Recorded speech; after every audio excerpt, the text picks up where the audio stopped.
তৃণমূল বিধানসভার অন্তর্গত কতুলপুর অঞ্চলের সরিষাদিহি কলোনি বুথে ভোটের আগেই বিজয় উৎসব করতে দেখা গেল তৃণমূল কংগ্রেসের কর্মীদের। আপনারা দেখছেন ঘাটাল টাইম নিউজ, সবার আগে সত্যের সন্ধানে। উপস্থিত ছিলেন কতুলপুরের তৃণমূল কংগ্রেসের অঞ্চল সভাপতি থেকে শুরু করে বুথের একাধিক তৃণমূল কংগ্রেসের নেতৃত্বরা। এই বিজয় উৎসবের ব্যাপারে কি জানাচ্ছেন এলাকার তৃণমূল কর্মী?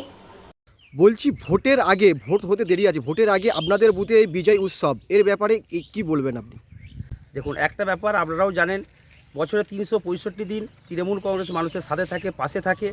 আমরা এই যে যতদিন ভোট নির্বাচন ঘোষণা হয়েছে, আমরা প্রত্যেকটা বাড়িতে বাড়িতে গেছি। যত দিন শেষ হয়ে আছে, মানুষের যে উল্লাস, মানুষের যে সাড়া, মানুষ যে ডেকে আমাদেরকে আহ্বান করছে, তাতে আমরা 100% আশাবাদী যে আমাদের প্রার্থী তৃণমূল কংগ্রেস এর প্রার্থী সুজাতা মণ্ডল মহাশয়া, উনি 100% উনি জিতবেন। আপনার পরিচয়? আমার নাম ধীরাজ মণ্ডল।